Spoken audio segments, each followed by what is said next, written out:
Desde que en 1953 se firmara el armisticio que ponía fin a la lucha en la península de Corea, miles de soldados de 23 naciones occidentales del mundo libre han hecho guardia a lo largo de la zona desmilitarizada. Algunos han muerto allí en una guerra que en realidad aún no ha terminado. La guerra de Corea empezó porque los norcoreanos querían unificar la península bajo mandato comunista. En ese tiempo, los soviéticos ocupaban todo el norte de Corea. Establecieron allí un gobierno con Kim Il-sung a la cabeza. Su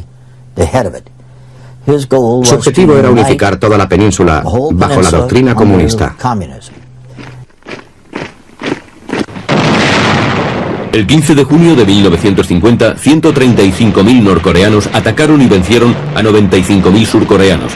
En solo 3 días, los hombres de Kim Il-sung se apoderaron de Seúl, la capital de Corea del Sur.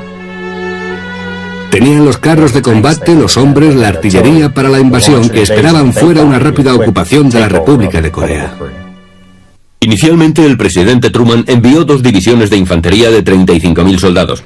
Pero después las Fuerzas Nacionales Unidas, enviadas a combatir a 500.000 de surcoreanos, constarían de 480.000 soldados estadounidenses y 39.000 de otros 18 países occidentales. A los 5 meses de iniciada la guerra, 1.300.000 chinos se unieron a las fuerzas norcoreanas. Fue un sangriento vaivén en el que murieron por ambos bandos miles de militares y civiles. 11 meses después del comienzo de la guerra, los contendientes acordaron un cese de las hostilidades para iniciar conversaciones de paz. Pero eso representó 2 años más. Los puntos en litigio eran la repatriación de los prisioneros y la línea fronteriza que se trazaría en caso de alcanzarse la paz. En los 3 últimos meses de la guerra, el soldado Robert Billy corría con la responsabilidad de trazar de nuevo las líneas que cambiaban de lugar tras cada batalla. Ambas partes acordaron un corredor neutral que conducía al área de negociaciones en el pueblo de Panmunjom, en el centro mismo del campo de batalla. Volamos en helicóptero desde Munsan-ni a Panmunjom y aterrizamos en un pequeño círculo neutral, un área de seguridad de unos 1.500 metros de diámetro.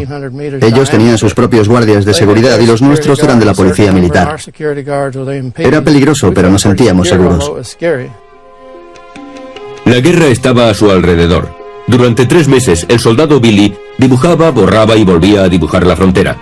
Poco antes del día previsto para la firma del armisticio, Billy vio en la colina de Panmunjom a unos marines en un brutal enfrentamiento de trincheras para mantener sus posiciones. Donde ahora nos encontramos, en esta colina, estaba el puesto avanzado de los marines. Y abajo, en el valle, en el pequeño círculo neutral, veíamos que la batalla continuaba.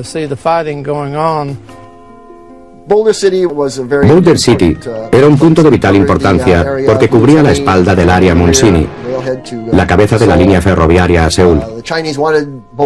Los chinos querían Boulder City a toda costa. De hecho, atacando con un batallón contra una compañía, demostraban así lo mucho que les importaba. Faltaban pocos días para la firma del armisticio y los líderes comunistas lanzaron un ataque contra Boulder City. Al toque de cornetas, una marea humana fue enviada hacia la colina 119. Hubo un momento en que la guerra contra los chinos era ya un cuerpo a cuerpo. Todos los marines estábamos entrenados también para ser fusileros, así que nuestro objetivo fue enfrentarnos directamente a los chinos que querían subir por la colina. Disparábamos sobre la masa de chinos que se acercaba. Nuestro jefe resultó mortalmente herido y en los últimos momentos de su vida me dijo: sigue adelante y pide refuerzos. Los chinos sobrepasaron los búnkers. No había escapatoria posible. Kenson solicitó la ayuda de la artillería, diciendo que apuntaran directamente a sus propias posiciones. Y sobre Boulder City cayeron 60.000 disparos. Yo tenía 17 años y estaba muerto de miedo. Y por otra parte extrañado de que estuviésemos con vida. Mirábamos al otro lado de la colina enfrente de Boulder City. Estaba cubierta con cadáveres de chinos. El 27 de julio de 1953, a las 10 de la mañana, se firmó el armisticio. Las líneas divisorias estaban trazadas, pero no entrarían en vigor hasta pasadas otras 12 horas. A las 10 de aquella noche, las armas callaron por fin. En 3 años de guerra habían caído más de 2 millones de personas. Por fin llegaron para llevarse sus muertos al día siguiente del 27 de julio, después de firmarse la tregua. Fue todo muy extraño, porque allí estaban los chinos a los que habíamos estado combatiendo el día antes, directamente enfrente de nuestra posición, llevándose sus muertos y al mismo tiempo queriéndonos comprar cigarrillos. Había prisioneros de ambos bandos y debían ser repatriados. El intercambio tendría lugar en el puente de Panmunjom, en la línea neutral recién establecida. Viendo el puente como tal parece irrelevante, se diría que no cabe ni un camión en él, pero sin embargo se lo conocía como el puente sin retorno, porque una vez que se cruzaba, ya fueran comunistas yendo hacia el norte para volver a China o a Corea del Norte, o como la mayoría soldados de Naciones Unidas yendo hacia el sur, ya no se podía volver. El intercambio de prisioneros continuó durante los 3 meses siguientes. Ahora se podía ver por primera vez el trato que los comunistas les habían dado. Pero esta no sería la última vez que soldados estadounidenses y de la ONU cruzaran el puente sin retorno. De acuerdo con el armisticio, ambas partes dejaron patrullas y puestos fronterizos en la zona. En general, la República de Corea y Estados Unidos se han atenido a los términos del armisticio, los norcoreanos solo cuando les interesaba. Para mantener separadas a las dos Coreas se dispuso la zona desmilitarizada, una tierra de nadie de 4 kilómetros de anchura y una longitud de 248 kilómetros de un extremo a otro de la península. Los primeros policías militares se enfrentaban a una labor monumental, ya que serían los responsables de hacer valer la línea que Robert Billy había trazado en el mapa.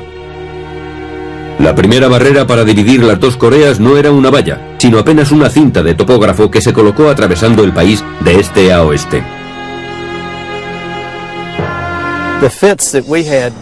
La valla que pusimos fue algo muy extraño y no la terminamos hasta el año 68.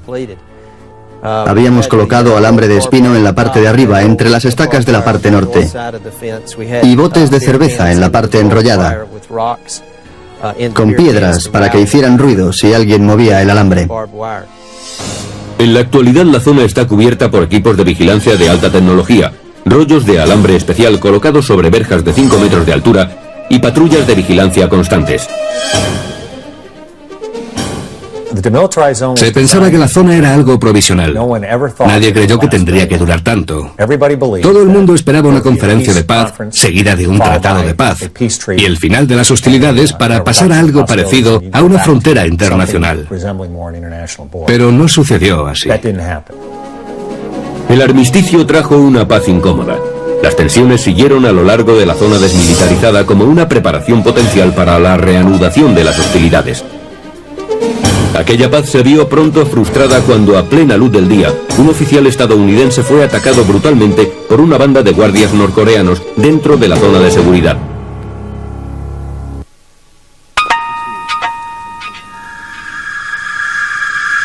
Separadas por un corredor de tierra de 4 kilómetros de ancho y 248 kilómetros de largo, Corea del Norte y Corea del Sur solo se ven las caras en un lugar, Panmunjom, también conocida como Área de Seguridad Conjunta o JSA. Es el punto más sensible de toda la zona desmilitarizada. Todas las reuniones entre las dos partes tienen lugar en un edificio pequeño y modesto conocido como T2. Durante 50 años, Corea del Norte no ha dejado de convertir el área de seguridad en su punto de mira de controversias y conflictos. Es responsabilidad del batallón la seguridad de un área que permita que se desarrollen conversaciones y negociaciones entre ambas partes. 200 estadounidenses y 400 surcoreanos componen las fuerzas de Naciones Unidas que protegen Panmunjom. Debemos estar listos para responder al instante ante cualquier provocación de Corea del Norte. De alguna forma, los soldados de Estados Unidos están siempre un poco tensos. Desde el final de la guerra en 1953, el KPA del Norte o Ejército del Pueblo Coreano ha estado haciendo propaganda mediante enormes sistemas de altavoces que se asemejan a grandes edificios. Lo que aquí se lee significa yanquis fuera de aquí, y nuestro general es un magnífico general. La guerra psicológica es parte importante de las tácticas intimidatorias norcoreanas en Panmunjom. Potencialmente, un solo policía JSA que cediera ante la presión podría causar un incidente internacional. Son hombres seleccionados, que comprenden el importante papel que desempeñan en la conversación de paz y prosperidad aquí, en Corea. En el área de seguridad estamos en contacto diario con los hombres del ejército norcoreano. Todos somos soldados. Los miramos y ellos nos miran. Evaluamos su fuerza y ellos la nuestra. El área de seguridad compartida fue establecida en 1953 como zona neutral, permitiendo así los contactos entre las dos partes. Sin embargo, a veces han surgido conflictos entre las fuerzas respectivas. Hubo un incidente en que unos policías norcoreanos se arrojaron sobre el mayor Henderson, que era el segundo comandante del grupo de apoyo al ejército de Estados Unidos, rompiéndole la laringe. Otros policías pasaban por allí, y uno de ellos escupió en la cara a un estadounidense. Fue algo deliberado, preparado para ver nuestra reacción ante un acto así. Incluso hoy se percibe una tensión oculta. Los policías del JSA saben que en cualquier momento pueden encontrarse con una confrontación de los norcoreanos para conocer su respuesta. Antes de que empezaran las reuniones, me enviaron a mí para vigilar esta mesa y los micrófonos, porque los norcoreanos tendían a cortar los cables de nuestra sección para que no nos escucharan desde el exterior.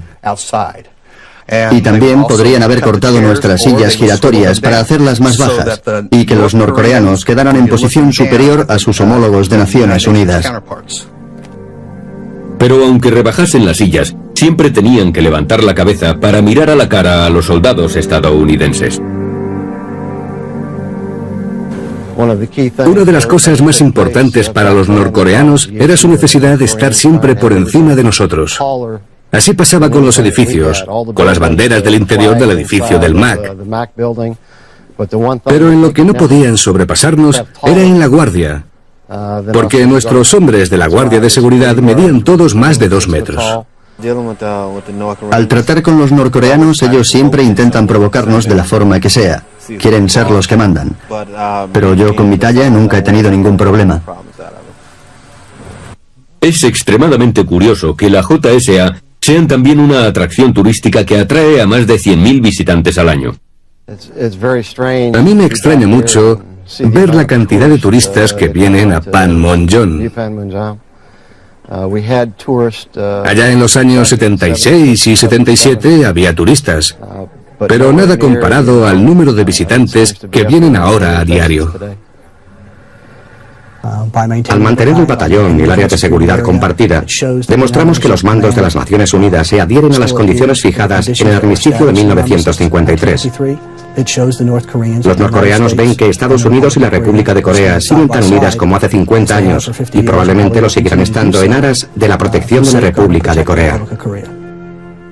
El armisticio permite tanto a Corea del Norte como a Corea del Sur tener una población dentro de la zona desmilitarizada. Corea del Sur eligió el poblado agrícola Daesan-dong, lo que significa pueblo libre. Cuenta con 226 habitantes. Y nuestra responsabilidad principal es proteger a esos granjeros. Los norcoreanos con frecuencia vienen a este lado de la zona para amenazarlos y acosarlos. En el pasado incluso secuestraron a 2 granjeros. Nuestra principal labor es proteger a los granjeros frente al KPA, el ejército del pueblo, dentro de la zona.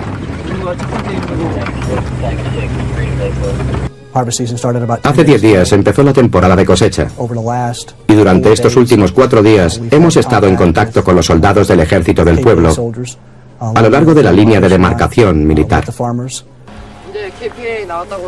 La zona donde aparecen los KPA está allí, en el punto de control Charlie. Miren, allí está la zona MDL, que es la zona donde más se presentan los soldados KPA. Estos últimos días han aparecido varias veces. Directamente hacia el norte desde Daesan-dong, a través de la zona desmilitarizada, los norcoreanos optaron por construir su población a la que llamaron Kim-jong-dong, o Villa de la Paz. En el sur todos la llaman Villa Propaganda. Lo que en realidad había allí era un decorado hollywoodiense. Veíamos a la gente que iba a trabajar por la mañana y se marchaba por la noche, pero era un trabajo inútil porque todo el mundo sabía que aquel era un pueblo falsificado. La defensa de la zona desmilitarizada requiere efectivos militares situados estratégicamente a través de escarpadas montañas. Justo al sur de la barrera de alambre hay un cinturón de alta seguridad de 16 kilómetros de profundidad. Las carreteras que conducen al sur están flanqueadas por bloques de cemento camuflados que, cuando son detonados, caen sobre la carretera para ralentizar ataques procedentes del norte. Esta es solo una pequeña parte de las defensas activas que existen en una de las fronteras más militarizadas del mundo. En Seúl, la seguridad es crítica, ya que la capital de Corea del Sur solo dista 40 kilómetros de la artillería norcoreana. De alguna manera la proximidad nos tiraniza, ya que en Seúl más de 22 millones de coreanos se encuentran dentro del campo de fuego de la artillería norcoreana de largo alcance. Y esto es lo que nos obliga a no cejar en la lucha. La segunda división de infantería de Estados Unidos, también llamada la segunda ID, es la unidad más adelantada del 8º regimiento aquí en Corea. La característica más sobresaliente de las fuerzas desplegadas en la península es saber que tienen que estar dispuestas para combatir esta misma noche.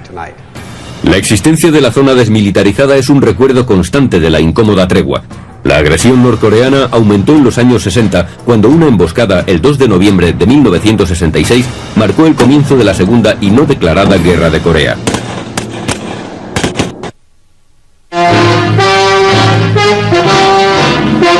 Death in a ravine is the anniversary present from communist infiltrators to 2 Americans riding to a guard post in South Korea. It occurred 10 years and a day after the signing of the Korean truce. La primera serie de incidentes que comenzaron en 1962 fueron sobre todo pequeñas unidades americanas aisladas por norcoreanos y atacadas para asegurar que la zona no fuera ya un área libre. Nos tomamos muy en serio la entrada en la zona desmilitarizada. Cuando pasamos por la puerta central de la barrera alambrada, cargamos nuestras armas. 4 años más tarde, el 2 de noviembre de 1966, el presidente Lyndon B. Johnson fue a Seúl en visita oficial. Momentos antes de amanecer, 7 americanos y un coreano adscrito al ejército estadounidense, conocido generalmente como Katusha, patrullaban por la zona desmilitarizada. El soldado de primera clase, David Bybee, que contaba 17 años, estaba de patrulla aquella noche. Ahora relata por primera vez la historia de su peor pesadilla. Paramos para descansar. Y poco después nos arrojaron granadas de mano. Nos habían seguido.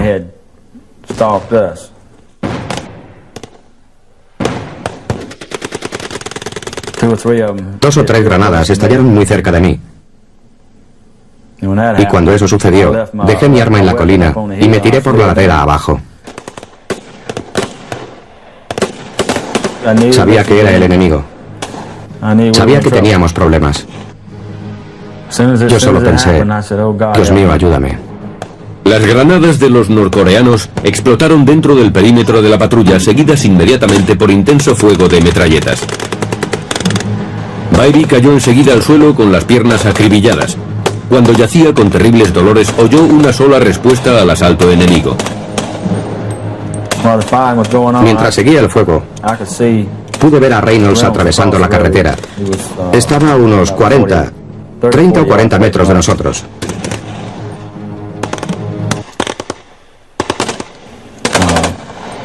Se levantó, disparó y lo mataron. El soldado de 20 años, Ernest Reynolds, solo llevaba 17 días en Corea. No podía estarse quieto y no sobrevivió. Era un valiente. El fuego se detuvo tan deprisa como comenzara, pero la pesadilla de Bybee estaba lejos de haber terminado. Mientras estaba en el suelo fingiéndose muerto, advirtió sobre él la presencia de un soldado norcoreano. Me enfocó con una luz. Yo quería que pensara que estaba muerto.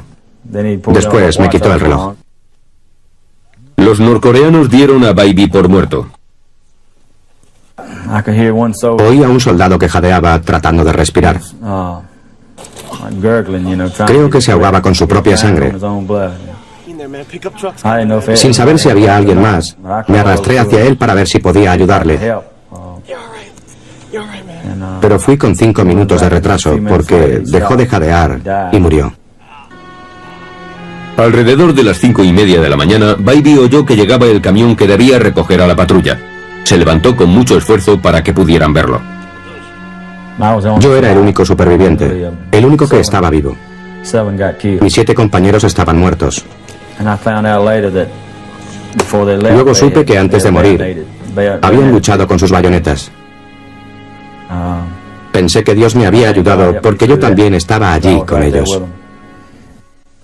Habían preparado la emboscada durante días y la llevaron a cabo sin piedad.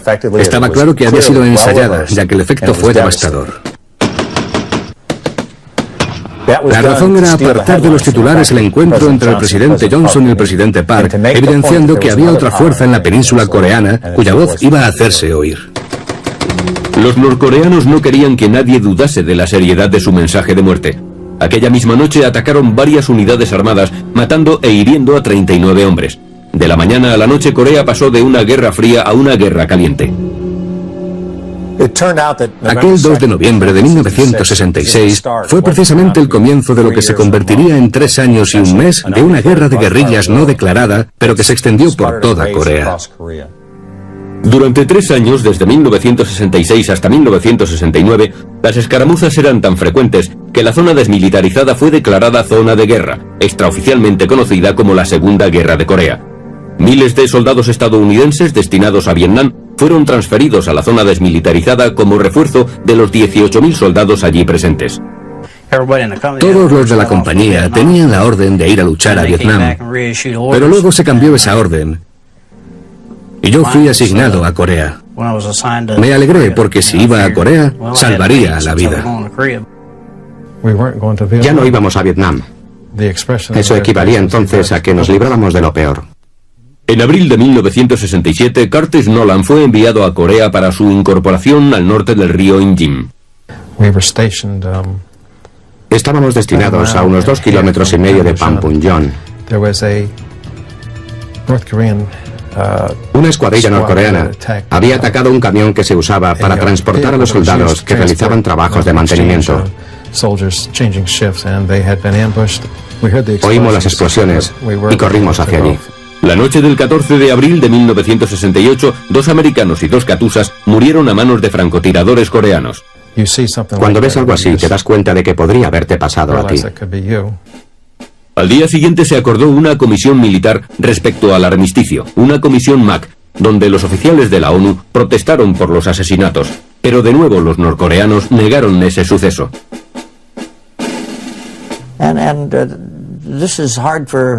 Los americanos no podían comprender este comportamiento, porque están acostumbrados a jugar limpio y a que en un tribunal todo el mundo diga la verdad. El incremento del número de infiltraciones y de soldados muertos preocupaba al general Charles H. von Steele III. Tomó unas cuantas decisiones que persisten hasta el día de hoy en la alianza y han sido efectivas deteniendo las infiltraciones y la subversión enemigas. Se levantó una barrera con alambre de púas a lo largo de los 248 kilómetros de la zona desmilitarizada. Los puestos avanzados recibieron aparatos de visión nocturna, focos y sensores. Se triplicó el número de patrullas. Ahora era mucho más difícil cruzar la zona, pero soldados norcoreanos decididos siguieron intentando infiltrarse en el sur. El 18 de julio de 1968, Lloyd King, Michael Remushak, Shane Norton, Cleveland Davis y el soldado Katusa se encontraron cara a cara con un grupo de norcoreanos. Subimos a la loma lo más deprisa que pudimos y nos metimos entre los matorrales. La colina parecía descender abruptamente por ambos lados de los matorrales. Así que allí organizamos nuestra emboscada nocturna. No se veía nada, ni siquiera nuestras propias manos. Creo que fue sobre medianoche cuando los norcoreanos dieron con nuestra patrulla.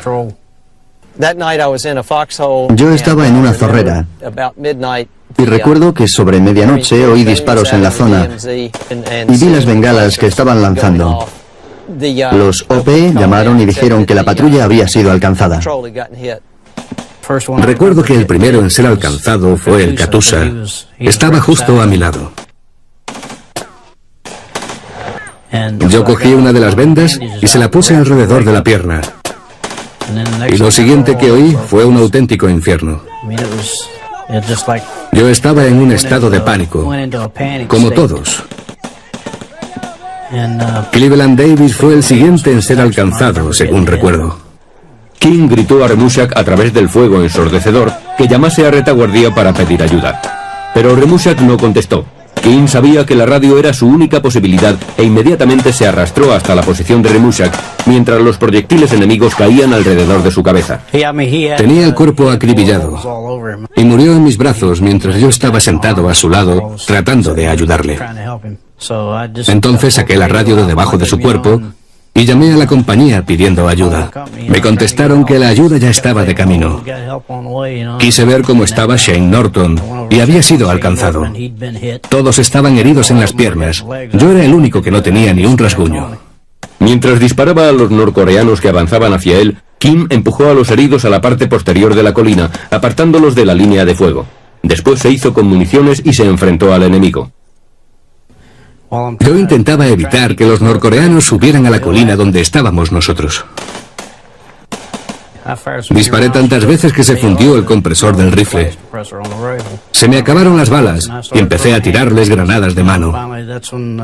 Fue entonces cuando por fin llegó la patrulla y se encargó de los norcoreanos. De lo contrario, seguramente habrían acabado con todos nosotros. La mañana siguiente recibí una llamada. Me dijeron que Riggs había caído. Riggs era el mote de Michel Remushak. Tenía que haber ido con las R&R a Hawái para encontrarse con su esposa y conocer a su hija, pero no lo consiguió.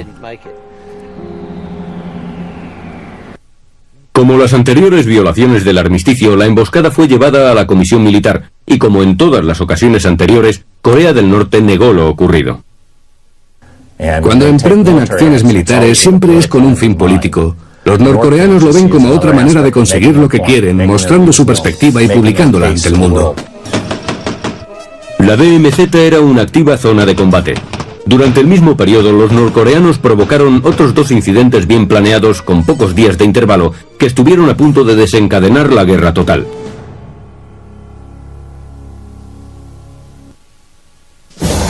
Los norcoreanos habían aceptado un alto el fuego firmando el armisticio 15 años atrás. Pero Kim Il-sung y su régimen comunista continuaban usando tácticas agresivas para dominar a Corea del Sur. En enero de 1968 colocó sus peones en la cabeza suprema de Corea del Sur. El objetivo de Corea del Norte entre 1966 y 1969 fue fijado por Kim Il-sung en octubre de 1966. Se trataba de echar a Estados Unidos de la península y conseguir la reunificación mediante un levantamiento popular en el sur. El intento de Kim Il-sung de impulsar un levantamiento era atrevido y provocativo. El 21 de enero de 1968 envió un comando a atravesar la zona desmilitarizada en una misión asesina. Las órdenes de Kim Il-sung a 31 hombres del 124 Regimiento eran las de infiltrarse en la República de Corea, ir a la Casa Azul y cortarle la cabeza a Park Chung-hee. Llegaron hasta casi 800 metros del palacio, la Casa Azul, y casi consiguen realizar el asesinato. Llegaron hasta muy cerca del Palacio Presidencial, pero fueron descubiertos y entonces se produjo una lucha al tiempo que huían para regresar al norte. I've been informed that only 4 of the 31 North Koreans who attempted to assassinate President Park on January 21st now remain. Cuando se acercaban a la zona desmilitarizada, la segunda división de infantería y soldados de montaña interceptaron a los 2 últimos norcoreanos. Para no ser atrapados vivos, se cubrieron la cabeza con granadas de mano. Una explotó matando al hombre instantáneamente. La otra granada no funcionó, y el hombre fue capturado confesando después todo el plan.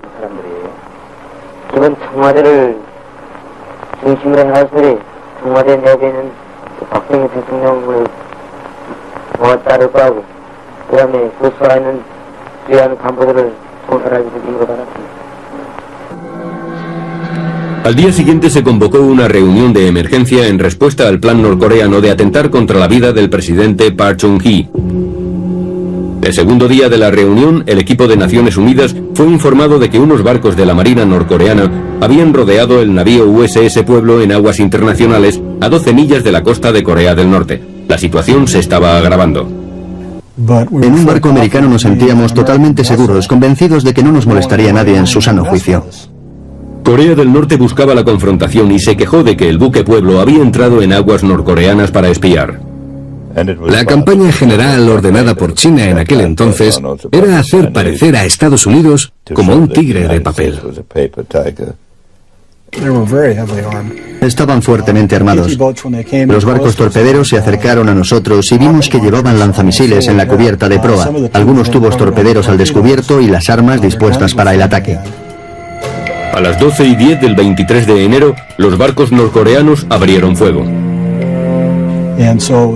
Todo cambió en el momento en que abrieron fuego.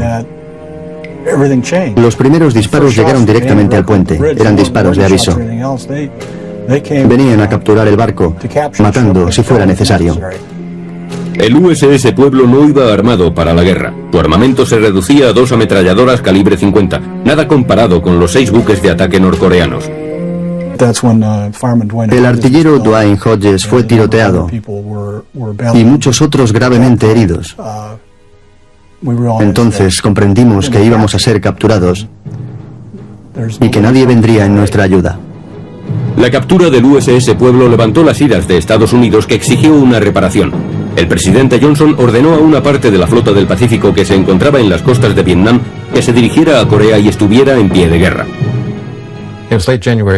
A finales de enero de 1968, el USS Pueblo había sido capturado por los norcoreanos y todos los efectivos de Corea del Sur estaban en alerta total. En solo 2 días, Kim Il-sung había intentado asesinar al presidente de Corea del Sur. Había atacado y capturado un buque americano, asesinado a un marinero estadounidense y ahora tenía 84 rehenes en su poder. Estados Unidos insistía que el USS Pueblo estaba en aguas internacionales y los norcoreanos en que el barco había entrado ilegalmente en su territorio y se negaban a liberar a la tripulación o al barco. La tripulación del USS Pueblo pasó 11 meses en Corea del Norte en un duro cautiverio. Los norcoreanos golpeaban a la tripulación si no confesaban sus crímenes en una cinta.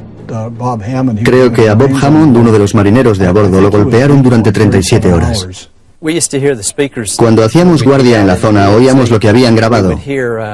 Y algunos tripulantes del USS Pueblo nos llamaban perros capitalistas. Pero nosotros no lo tomábamos en serio. Solo eran discursos de los perros capitalistas, nunca se los recriminamos. La doctrina comunista era utilizar a sus prisioneros como una herramienta de propaganda para conseguir objetivos militares. Todos sabíamos que aquello era resultado de la coacción, tanto física como mental. En marzo nos mostraron unos reportajes en los que algunos hombres les levantaban el dedo. Y vimos que no conocían su significado, así que en cuanto veíamos una cámara, les levantábamos el dedo, diciéndoles que se trataba del signo hawaiano de la buena suerte. Eso funcionó hasta que en octubre el Time Magazine publicó una foto de una habitación en la que 4 de los muchachos levantaban el dedo. Cuando los norcoreanos descubrieron lo que eso significaba, torturaron a los prisioneros implicados en el insulto. El 7 de diciembre los llamaron a la habitación de la foto y los golpearon repetidamente. Los demás pensamos que todo estaba perdido. Tratando con los norcoreanos, observábamos que ellos en realidad no querían negociar. Solo tenían una forma de actuar, y era discutir hasta que Occidente capitulase. En esa línea era como actuaban. Durante casi 2 semanas, los tripulantes del USS Pueblo padecieron bajo la cólera de Kim Il-sung. Aquellos 11 días fueron algo que no puedo explicar con palabras, pero la noche en que paraba, el silencio era de muerte. El 23 de diciembre, tras 11 meses de cautiverio, la administración estadounidense cedió. Estados Unidos firmó una carta admitiendo que el USS Pueblo había penetrado ilegalmente en aguas norcoreanas. Los torturados prisioneros fueron liberados y cruzaron por el puente sin retorno, el mismo puente que los prisioneros de la guerra de Corea habían cruzado 15 años atrás. Nos prohibieron mirar hacia atrás. De hacerlo nos dispararían. Fue realmente como nacer de nuevo, poder abandonar ese asqueroso agujero.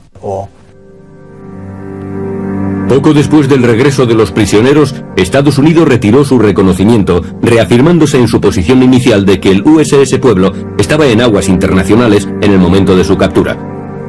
Hoy en día el buque es un museo de guerra en Pyongyang, la capital de Corea del Norte. Pero aunque el incidente naval estaba finiquitado, las hostilidades en la zona desmilitarizada continuaban. En 1969 las bajas americanas ascendían a 44 muertos y 111 heridos. En el mismo año, más de 100 soldados surcoreanos habían caído en las infiltraciones y ataques de Corea del Norte.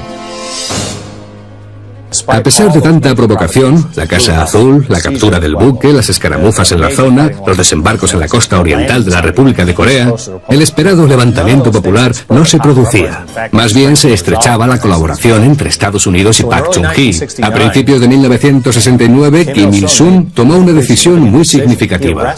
Mandó arrestar y ejecutar al ministro de Defensa, general Kim Chung-bun, y a otros generales, incluidos los responsables de las incursiones en el sur. En 1969 se vivió una disminución gradual de los incidentes. En verano de 1976, Estados Unidos celebraba el 200 aniversario de su independencia. A 9.600 kilómetros de allí, en Corea, sus soldados hacían guardia por la libertad de otros. Al otro lado de la frontera, Kim Il-sung planeaba su siguiente ataque. Mientras Estados Unidos estaba fuertemente comprometida en Vietnam durante los primeros años 70, Corea del Norte modernizaba y ampliaba en secreto su organización militar en un 80%. También construía una amplia red de túneles secretos debajo de la zona desmilitarizada. Interceptamos creo que unos 5 túneles, pero los desertores nos hablaron de 12 o más. El mayor de los túneles fue descubierto en 1975. A través de él, los norcoreanos hubieran podido trasladar cada hora cientos de soldados totalmente equipados. Y repentinamente, el 30 de junio de 1975, durante una reunión de la Comisión del Armisticio, los guardias norcoreanos atacaron al mayor Daryl Henderson. Fue este otro ataque planificado para provocar a las fuerzas estadounidenses. Me encontraba aquí, en este punto. Siempre estábamos en minoría, 2 o 3 a 1, y ellos violaban el armisticio constantemente. Justo allí es donde fue pateado casi hasta morir el comandante Henderson. El comandante Daryl Henderson fue evacuado a Estados Unidos, donde fue atendido en un hospital, pero perdió el habla para siempre. Hubo muchos incidentes entre el norte y las fuerzas de la ONU. Detalles pequeños, a veces, como pisarnos, escupirnos. Todo para hacernos saltar y decir luego que la culpa era nuestra. Corea del Norte quería romper el ánimo de las fuerzas que guardaban el sur, poniendo a prueba sus nervios una y otra vez. El 18 de agosto de 1976, las fuerzas de Naciones Unidas y trabajadores de mantenimiento de Corea del Sur entraron en el área de seguridad compartida para podar un álamo que impedía la vista del puente sin retorno desde el punto de control número 5. Necesitábamos observar las actividades de los norcoreanos, pero el árbol estaba tan crecido que nos impedía ver y reaccionar ante una situación que pudiera producirse allí. Se había notificado oportunamente a las autoridades del armisticio que íbamos a proceder a la poda del árbol. Todo estaba en orden, y así durante años. A las 10:30 de la mañana, 5 podadores surcoreanos y 12 guardias de seguridad estadounidenses entraron en el área. El capitán Arthur Boniface estaba al mando, ayudado por el capitán Kim del ejército surcoreano y el teniente Mark Barrett. El pelotón del teniente George Bainey estaba posicionado más allá como fuerza de apoyo. Éramos la fuerza de reacción rápida, posicionada 300 metros más allá. No podíamos ver lo que ocurría, ni oíamos nada. Dependíamos o bien de una línea de tierra o de la radio. Cuando percibimos algo anormal, tratamos de asegurarnos pruebas fotográficas. Las fotos del 18 de agosto se tomaron desde el puesto número 5. 2 oficiales norcoreanos y 9 soldados fueron a ver qué sucedía. El oficial norcoreano más antiguo era el teniente Pak Chol, un guardia veterano más conocido por teniente Bulldog. Los soldados del área sabían que si aparecía el teniente Bulldog, algo iba a suceder. El capitán Boniface estaba a 2 o 3 metros de donde yo estoy ahora, hablando con el teniente Bulldog. Entonces 3 o 4 soldados norcoreanos atravesaron el puente sin retorno. A los 20 minutos de haber empezado la poda, Pak ordenó de repente que no siguiesen podando. Boniface se negó, discutieron entre ellos y los ánimos se enrarecieron. Y entonces lo último que vi antes de que sucediera todo fue que traían un camión que describió un círculo y del que salieron unos 15 soldados norcoreanos. Temí que algo ocurriera porque además nosotros estábamos en minoría, como 3-1. Me iba a acercar cuando el teniente se quitó el reloj, lo envolvió en un pañuelo y se lo guardó en el bolsillo de la guerrera. Entonces yo me moví hacia aquí, porque no quería ser un blanco fijo. Pac se volvió hacia su tropa y ordenó: Mojori Yugyu. Más tarde un Katusha me contó que había dicho matadlos a todos. El caso es que se echaron encima de nosotros todos a una. Los soldados de Naciones Unidas estaban en minoría y tenían un muro a sus espaldas. Estaban obligados a luchar. Me quedé de espaldas porque nos habían empujado hacia atrás con el impacto de todos los norcoreanos sobre nosotros. Fue un caos. El sargento Bickley estaba hombro con su mejor amigo, el soldado de primera Brian George. Yo estaba en este lado y él en este, y se fue por ahí. Al otro lado del muro, en una zona pantanosa, el soldado George se defendía como podía. George me contó más tarde que el teniente había bajado a ayudarle y le había quitado de encima a un norcoreano. Lo último que recordaba era que el teniente estrangulaba al otro y decía: venga, vámonos, vámonos. Al mismo tiempo, el sargento del pelotón del teniente Chobaini llegaba al punto de control número 2 y al ver lo que ocurría llamó por radio. Dijo: algo está pasando, creo que están luchando. En cuanto escuchamos eso nos fuimos para allá. El general de brigada John Sinclair, jefe de Estado Mayor, estaba en su oficina despachando con sus oficiales en el momento del incidente. Llegó una llamada urgente desde el área de seguridad compartida, diciendo que se había iniciado un incidente. Me extrañó mucho porque desde el principio habíamos realizado una acción muy bien coordinada. Los soldados norcoreanos se arrojaron sobre el equipo de podadores, quitándoles las hachas y atacando a los oficiales y soldados americanos. Había otra valla que atravesaba esta área. No estaba abierto como está ahora. En una situación de emergencia como esta, el procedimiento consiste en reunirse en el punto de control más cercano. Yo estaba luchando con el tipo que tenía un hacha en la mano. Logré levantar la mía, agarré el hacha y me entró por aquí. Pero en el fragor de la batalla, que duró unos 4 minutos, no me di cuenta del corte hasta llegar al puesto de socorro. 7 soldados estaban gravemente heridos. El capitán Boniface yacía muerto. Cuando doblamos la curva y nos acercamos, ya se estaban dispersando. Los norcoreanos empezaban a correr hacia su territorio, atravesando el puente sin retorno y abandonando sus puestos de control. Hubo una lucha. Había gente herida y mucha más gente abatida. Ahora debíamos tratar de identificarlos a todos. Faltaba una persona, el teniente Mark Barrett. Mirando las fotos se ve al teniente Barrett arrojándose por ahí, y al menos a 2 norcoreanos detrás de él. El soldado Brian George, miembro del pelotón de Bickley, le dijo que el teniente Barrett se había salvado. Fue lo último que supimos del teniente Barrett. Uno de los miembros del pelotón me dijo que creía haberlo visto luchando al lado del puesto de control norcoreano. Organizamos entonces la búsqueda en el pequeño pantano que está detrás del puesto, y allí estaba el cuerpo del teniente Barrett. Lo notificamos al Centro Militar de Mandos de Washington. El presidente Gerald Ford fue informado cuando se encontraba en la Convención Republicana Nacional. Los altos mandos de la Casa Blanca se reunieron para tratar sobre la agresión norcoreana. Naciones Unidas envió una notificación urgente a Corea del Norte para un comité de emergencia, pero no obtuvieron respuesta. Mientras las altas esferas decidían qué hacer ahora, muchos de los supervivientes sabían que sus vidas habían cambiado para siempre. Te cambia la vida, porque tienes que recoger a un soldado cuyo cuerpo está sin vida. Y tienes que cargarlo en un vehículo, tratando de llevártelo de allí. Fue solo un instante que cambió mi vida. Y cambió la naturaleza de las relaciones en la zona desmilitarizada. Fue como un sueño. Yo pensé que iba a despertar y que aquello no habría sucedido. A veces crees estar soñando, pero chascas los dedos y te despiertas. Pero esto había sucedido de verdad. Mark Luttrell era guardaespaldas y chofer del capitán Boniface. El 18 de agosto yo no estaba con él porque me había enviado a hacer unas diligencias y él volvería en 2 días. En todo el año fue la primera vez que yo no estaba allí con él. Me parece muy extraño regresar aquí, a este lugar donde él falleció. El comandante Henderson, de regreso en Estados Unidos tras su incidente de un año atrás, era una prueba viviente de las agresiones norcoreanas en pro de beneficios políticos. Yesterday or the other day was not a spontaneous incident. I think it was thoroughly approved and staged by North Korean high authority.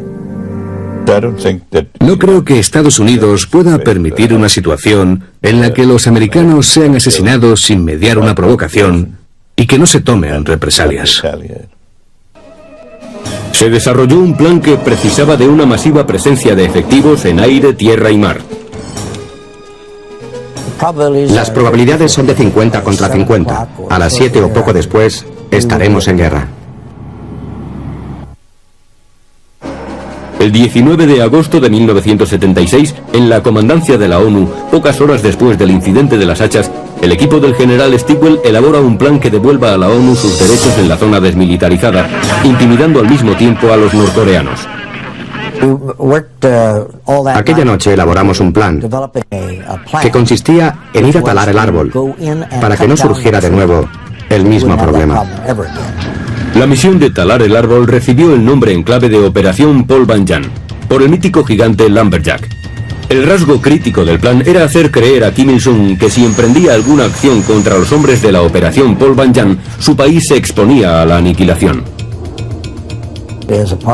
Como parte del plan general, un escuadrón de F-11s debía volar a Daegu, Corea, sin ninguna escala. La séptima flota al completo debía mantenerse a la vista de las aguas coreanas, dando vueltas sobre la península. Todos los escuadrones con base en Japón, Okinawa y Filipinas fueron enviados a sus bases de combate en Corea.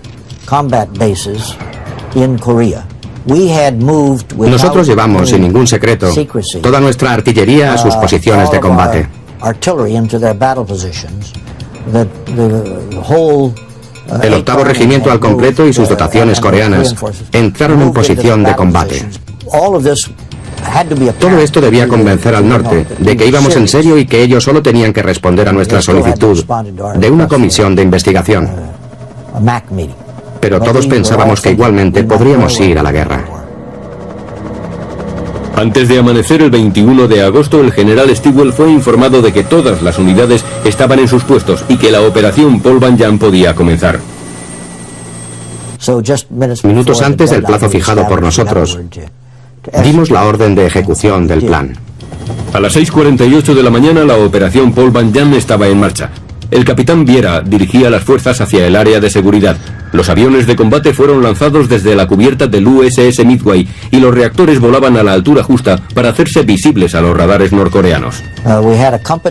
En los helicópteros sobrevolaba una compañía de infantería armada justo al sur de la zona desmilitarizada, bien a la vista.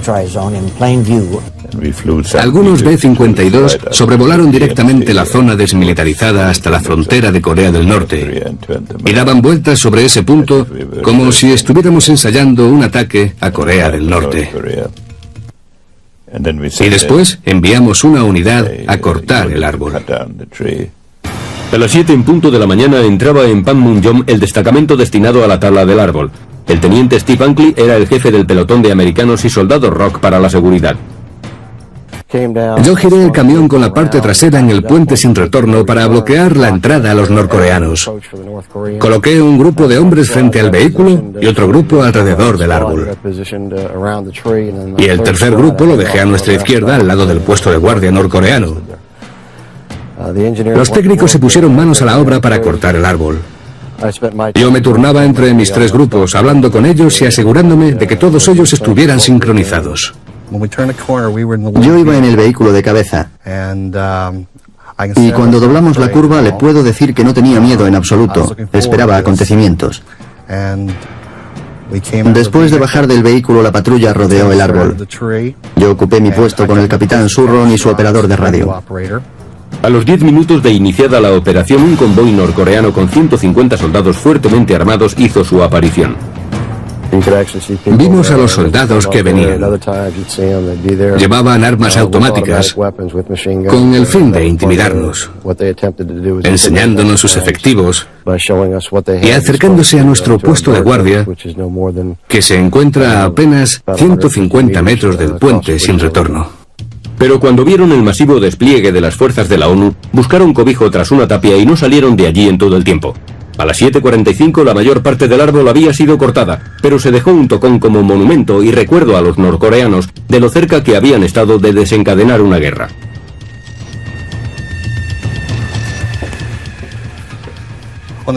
El 21 de agosto, justo después de la operación Paul Bunyan, hubo una reunión de emergencia MAC. Nos prometieron que los representantes de la Comisión del Armisticio estaban de camino para asistir a la reunión MAC. Y en esa reunión, que se celebró por la tarde, el delegado norcoreano leyó un mensaje firmado por Kim Il-sung en el que pedía disculpas. Yo era guardia de seguridad y estaba al otro lado de esta ventana. Vi al general Han sentado aquí y vi cómo le pasó una nota al almirante Fruden. Cuando pasó la nota de Kim Il-sung, movió la cabeza y dijo: lamentamos el incidente del 18 de agosto. Y el almirante Fruden le espetó: eso no es suficiente. En la actualidad, el lugar del árbol lo ocupa un monumento de cemento como recuerdo imperecedero de una poda rutinaria que estuvo a punto de provocar una guerra mundial. Antes de los incidentes del 18 de agosto y el del 21, el llamado Paul Bunyan, no había barreras. Era un área totalmente abierta. Nosotros teníamos la responsabilidad de patrullar en ese lado y ellos en este. Pueden ver que ellos estaban en su lado de la barrera, pero las órdenes se entremezclaron entre norcoreanos y Naciones Unidas y ahí empezó el problema. De nuevo, la región había estado a punto de entrar en guerra, pero por primera vez, Corea del Norte presentó disculpas públicamente por su actuación contra las fuerzas de la ONU. Se evitó la guerra, pero las dos Coreas seguían creciendo por separado y el futuro nunca fue más incierto. Después del incidente del árbol en 1976, la zona desmilitarizada estaba en calma. Las constantes patrullas y la vigilancia de alta tecnología habían reprimido las agresiones y las infiltraciones de espías norcoreanos. Entonces Corea del Norte se dedicó a atacar lejos de la zona, en el mar y en otros puntos. En 1974, el norte había realizado un intento de asesinato en la persona de Park Chung-hee, el presidente de Corea del Sur.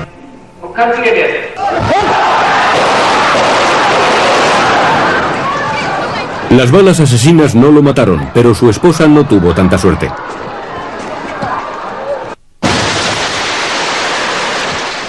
El segundo intento recayó en el siguiente presidente de Corea del Sur, Chang Du-hwan, en Burma en 1983. De nuevo el presidente se salvó, pero 18 oficiales surcoreanos murieron.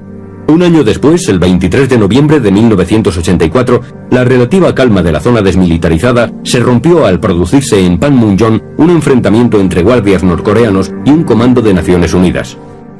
Era el día siguiente al Día de Acción de Gracias de 1984 y por ser un día festivo, no había visita turística en Corea del Sur.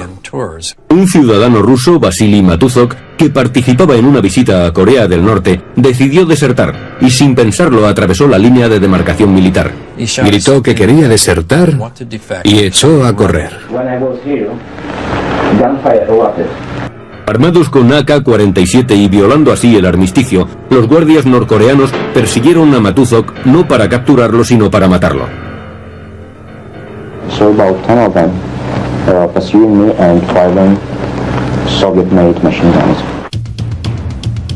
En cuestión de segundos reaccionaron las fuerzas de la ONU. Entablaron combate inmediato contra los norcoreanos que perseguían a Matuzov, rodeándolos y causando víctimas entre ellos. Se produjo un hecho desconocido hasta entonces. Los norcoreanos se rindieron. Dejando caer sus armas y levantando los brazos, fueron hechos prisioneros por Naciones Unidas. Los funcionarios de la ONU ordenaron la inmediata liberación de los guardias norcoreanos. Los norcoreanos recogieron a sus heridos y muertos y retrocedieron a su territorio. Cuando llegamos al campo de Kitty Hawk, el ruso me dijo algo así como que estaba feliz de estar allí. Y yo le respondí: me has costado la vida de un soldado. Eso le cogió por sorpresa. No había pensado en el aspecto humano. Solo pensó en celebrar su libertad. Pero un hombre pagó con su vida por esa libertad, y yo me sentí en la necesidad de decírselo. And the only thing I very regret is that one white soldier died of me.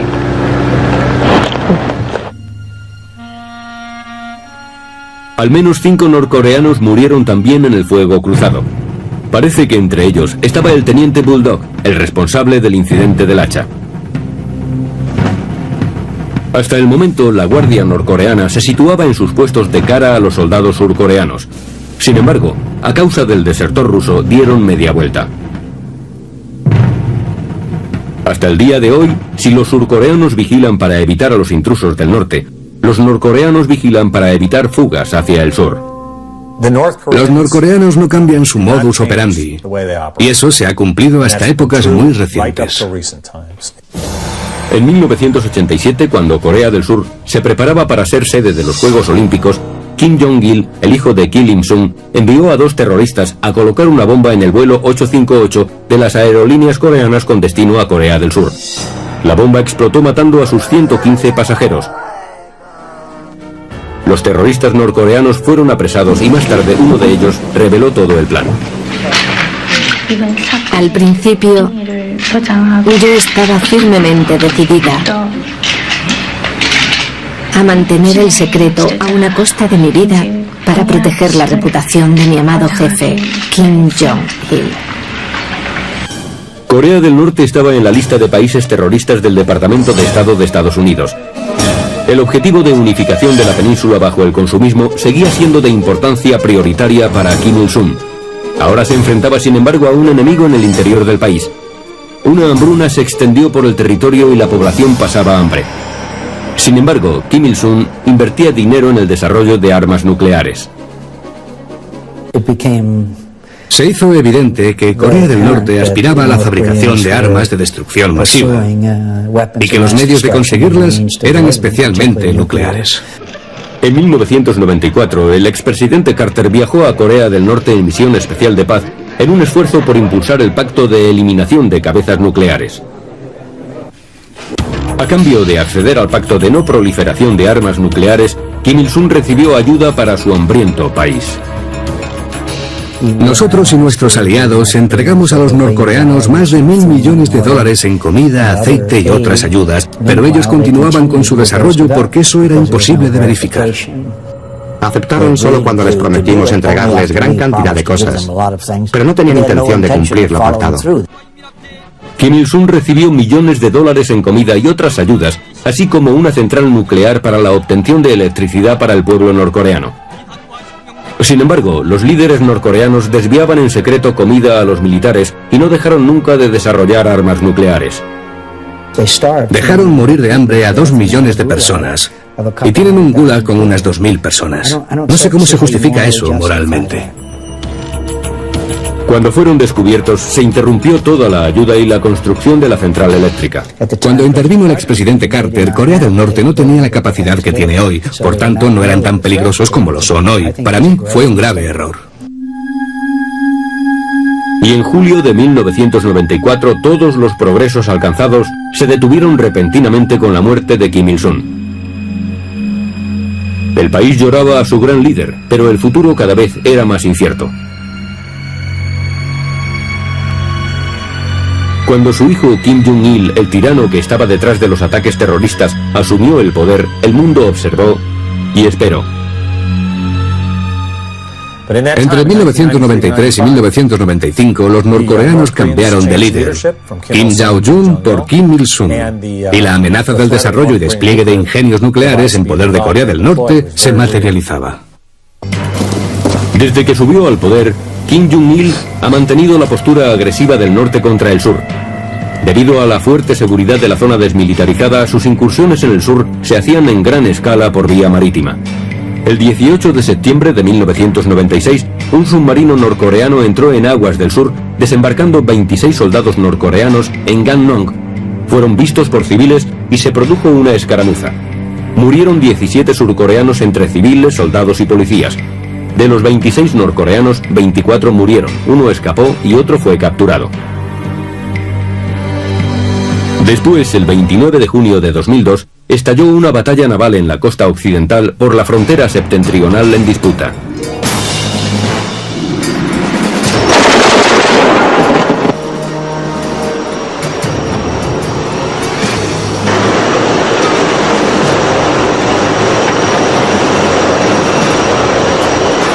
El resultado fue el hundimiento de una patrullera surcoreana y la muerte de 4 marineros. El norte no descansaba. En 2003, en el 50º aniversario del armisticio, Corea del Norte anunció sus intenciones sobre armas nucleares. Hicieron una serie de declaraciones indicando que se retiraban del Tratado de No Proliferación Nuclear, que no permitirían ninguna inspección, que no tenían intención de hablar con negociadores, todo calculado para desestabilizar la alianza. Siempre proceden igual, son los eternos destructores, son como ese supuesto amigo que aparece cuando menos falta hace. Corea del Norte sigue siendo una de las sociedades más cerradas del mundo. Su principal fuente de ingresos es el contrabando de droga, la falsificación de moneda estadounidense y la venta de armas ilegales a otras naciones terroristas. En diciembre de 2002, el bloque naval de Irak interceptó un barco norcoreano que transportaba misiles, violando la ley internacional. En 2003, Corea del Norte se retiró oficialmente del Tratado de No Proliferación Nuclear y admitió la continuación de su programa de armas atómicas. A pesar del pacto de 1994, afirmaron tener armas atómicas que podían alcanzar la costa oeste de Norteamérica. No sé cómo será el futuro, porque no sé qué acciones emprenderemos. Pero sé que si continúa el éxito que están teniendo con el desarrollo de armas y misiles, nos encontraremos frente a una amenaza muy seria. Algunas personas opinan que Corea del Norte podría utilizar una o varias armas nucleares solamente para demostrar que están en posesión de ellas. Desconocemos las auténticas motivaciones de Kim Jong-il, pero es peligroso que haya un dictador cuyos caprichos y decisiones se traducen inmediatamente en actuaciones políticas. La posibilidad de una guerra en la península coreana es real. Este es el punto candente. Los soldados que montan guardia a lo largo de la zona desmilitarizada se dedican a evitar que eso suceda. Una labor de larga tradición en Corea. Hemos invertido los recursos más valiosos de nuestra nación, nuestros hijos e hijas, lo mejor que tenemos. Pero es bastante normal que encontremos a soldados que han elegido servir en este país para defender un territorio que no conocen y a personas que nunca han visto. Se dedican desinteresadamente a cumplir con sacrificio y valor su cometido en la península. Mi padre luchó en Corea y puede estar orgulloso de que la República de Corea sea un país libre e independiente. Me gustaría decir que lo que aquí hemos hecho en los últimos 50 años es prevenir una segunda guerra de Corea a gran escala. Es difícil ponerle precio a algo así. Pensemos en la policía cuando no se producen delitos. Eso no quiere decir que se necesitan menos dotaciones, sino que la policía está haciendo su labor. Aquí se han producido muertes de americanos y han muerto coreanos. Ha habido incidentes peligrosos, barcos capturados en alta mar, aviones derribados. ¿Ha merecido la pena? Reconozcamos que sí, porque lo que no ha habido es una segunda guerra de Corea, y por ello todo lo anterior ha merecido la pena.